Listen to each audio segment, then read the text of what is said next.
Parler du monde de l'entreprise n'est jamais une mince affaire et pourtant, c'est un sujet qui nous concerne tous. Au milieu des clichés en costard-cravate, nous avions envie de nous glisser pour vous faire entendre dans ce podcast la voix de celles et ceux qui ont décidé d'envisager le monde du travail différemment. Aujourd'hui, tout va vite. On passe d'une activité à une autre, on zappe, on se forme vite et on change vite d'employeur aussi. Et ce n'est pas du tout l'état d'esprit de nos invités de ce podcast. En effet, chez Ardelaine, on sait que pour bâtir de grands projets, il faut du temps et il faut avancer pas à pas. Ardelaine est une entreprise, une SCOP, qui fabrique des matelas, des couettes et des vêtements en pure laine vierge non traités depuis 1982.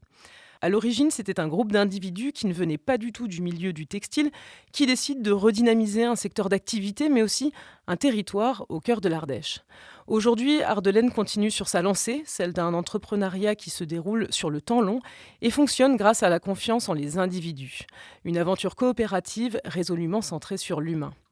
Avec Cécile Perradin et Willy Mars, tous deux associés chez Ardelaine, nous allons brosser le portrait d'une entreprise qui prend son temps et pour les bonnes raisons. Bonjour à vous deux. Bonjour. Bonjour. Est-ce que j'ai bien défini l'émission d'Ardelaine, en tout cas Parfait. Bon. Tout à fait. Alors on va filer le petit bout de laine tout le long de ce podcast. Pour commencer, je parlais du temps long en introduction, car c'est un élément très important quand même dans votre vision de l'entreprise. Pourquoi ? Alors, est-ce qu'il y a une raison particulière? Je ne sais pas. En tout cas, je dirais que pour commencer, déjà, c'est dû à notre domaine d'activité, puisqu'on travaille dans le textile. On a dû remonter toute une filière dans les années 70 à partir de plus grand-chose. Et donc, pour construire quelque chose d'aussi complexe et sur un territoire rural, il a fallu du temps, déjà, pour rencontrer les gens, acquérir des compétences. Donc, c'est déjà un processus historique. Ensuite, pour fabriquer les produits, bien, on a choisi une façon artisanale de le faire à la main. Et donc, ça nécessite également du temps pour pouvoir fabriquer les produits, mais pour acquérir aussi ces compétences-là. Donc déjà, dans le domaine d'activité de base, on avait déjà cette notion de temps long. Ensuite, je compléterai en disant que c'est plus une nécessité qu'un choix à proprement parler, dans le sens où, à notre avis, c'est nécessaire pour pouvoir construire des choses qui durent, des choses pérennes, des choses qui suscitent l'adhésion et qui puissent être compréhensibles par tous. Et donc, c'est aussi par ce temps long-là que ça permet de pouvoir gagner en cohérence, j'ai envie de dire, et en pertinence. On gagnerait beaucoup plus, je pense, collectivement, de façon générale, à pouvoir se questionner un peu plus avant de pouvoir agir. Et nous, c'est ce qu'on essaye de faire. Et c'est justement le processus collectif qui va nous donner la temporalité aussi de ces prises de décision-là.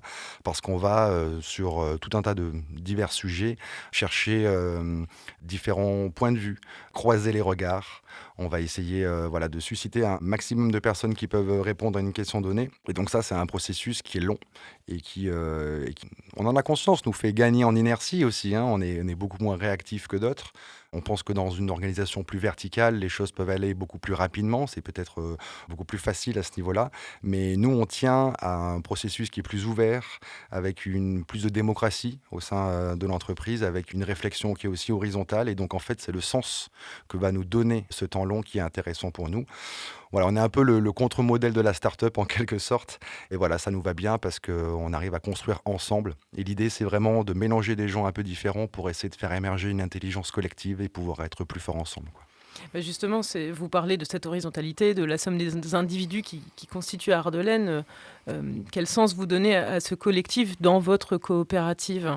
Je la prendrai à l'envers, votre question, c'est presque plus le collectif qui donne du sens à ce qu'on fait. On travaille la laine localement, mais c'est presque un prétexte. En tout cas, c'est un domaine d'activité, mais l'intérêt, c'est vraiment le processus collectif. Donc, c'est même l'essence même de notre entreprise, j'ai envie de dire.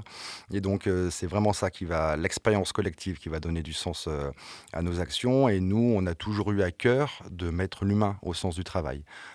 Pour nous, voilà, c'est quand même la bonne approche. Et c'est une approche qui est en plus responsabilisante pour les gens qui viennent et qui travaillent avec nous, qui suscitent l'engagement. Et on a besoin de ça, de gens qui croient en ce qu'on fait, à notre façon de le faire, en notre projet, qui représentent des valeurs qui les animent eux aussi dans leur vie personnelle et également professionnelle. Et donc, pour nous, voilà, c'est un souci, encore une fois, de cohésion.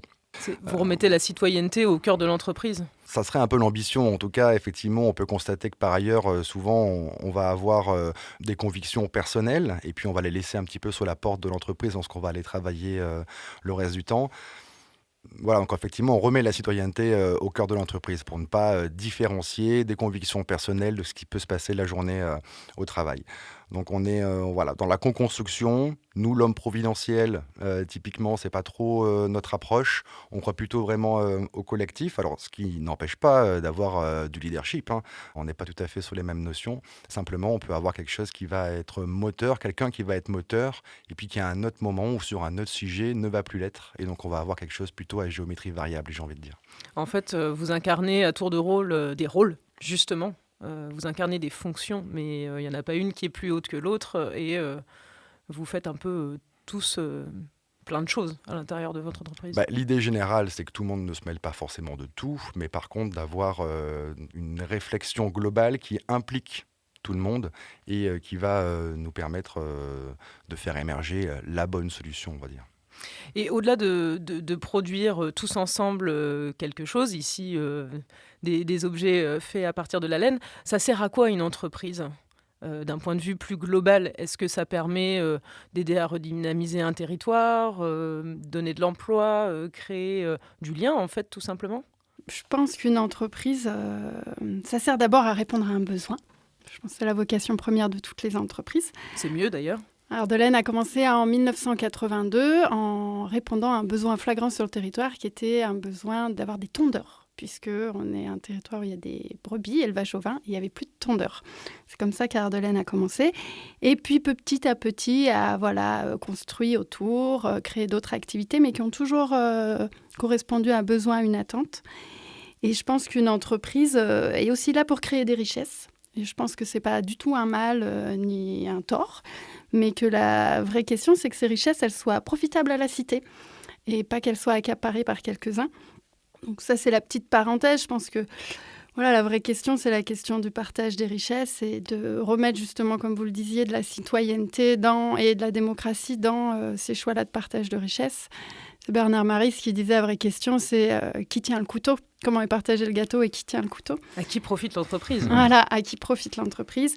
Et voilà, je pense que le fait que les entreprises soient, en tout cas les grandes entreprises, pour beaucoup transformées en source de dividendes, fait que ça compresse les gens, l'environnement, la société, aux dépens de ce qui est essentiel. Et donc, nous, on essaye à Ardelaine de montrer, depuis le début, on se vit vraiment comme une expérience, qu'on est capable de faire de l'économie autrement. Donc, on s'inscrit définitivement dans l'économie. On aurait pu faire une association, on aurait pu faire un projet d'éducation populaire et s'arrêter là. Mais on veut montrer que c'est possible de travailler autrement, produire autrement et commercialiser autrement. Donc, l'autre volet, c'est consommer autrement. Et voilà, donc on y arrive, on cherche de la cohérence globale et on voit beaucoup aujourd'hui se développer des entreprises à mission, ce qui pose parfois question. En tout cas, nous, dans l'objet social statutaire d'Ardelaine, il est noté depuis 1982 que notre objet social, c'est le développement local. Et on œuvre à ça au niveau de Saint-Pierreville, qui est un peu le cœur battant de l'entreprise, puisqu'il y a une 50aine de salariés qui y travaillent. Et donc là, c'est vraiment dans une zone très rurale, à 1 heure minimum des grands centres. Et on a réussi à développer tout un écosystème, à la fois en proposant du travail aux personnes et en ayant un peu des retombées positives sur les commerces locaux, sur les services. C'est un petit village de 500 habitants qui a réussi à conserver crèche, école, centre de loisirs, 2 médecins. Enfin voilà, c'est quand même une prouesse. Et Ardelaine a joué un rôle, pas tout seul, mais a fait que ça a pu être un territoire qui est resté dynamique sur une période où la déprise rurale, les années 70-80, était majeure chez nous. Et au niveau urbain, donc ça c'est une expérience qu'on vit depuis 1986. On a choisi d'être une entreprise ville-campagne, pas rester dans l'entre-soi stérile du fond de vallée ardéchois, et donc d'ouvrir notre atelier de fabrication de vêtements dans une zone qu'on peut appeler quartier prioritaire sensible. Les noms évoluent régulièrement, à Font-Barlette, à Valence, où là, on a créé des emplois autour du modélisme et de la fabrication des vêtements, mais aussi on a inspiré, on a participé à toute une dynamique citoyenne avec les habitants sur se réapproprier son quartier. Et ça a notamment donné lieu à la création de 2,5 hectares de jardins partagés en ville. Vous parliez du fait que votre entreprise permet aussi d'être un terreau d'emploi pour les gens autour de là où vous êtes installés. Comment vous recrutez les individus qui composent la coopérative? Parce qu'il y a ça aussi, c'est qui intègre le collectif, comment, pourquoi? On va avoir plusieurs portes d'entrée. D'une part, des gens qui viennent pour postuler, et puis nous aussi sur les demandes, hein. On va avoir des différences notables sur des métiers qui vont être très techniques, par exemple. On va beaucoup moins axer le recrutement sur de la compétence que sur de l'état d'esprit ou des qualités humaines, pour la simple et bonne raison qu'on ne peut pas apprendre à faire un matelas en laine ailleurs, donc on ne peut pas avoir les compétences en arrivant. Donc nous, on va mettre l'accent beaucoup sur la formation et sur le parcours en entreprise, mais globalement, on va quand même mettre l'accent sur les qualités humaines et sur l'état d'esprit, aussi parce qu'on va recruter un salarié, quelqu'un avec lequel on va travailler, mais également assez rapidement, potentiellement, un associé.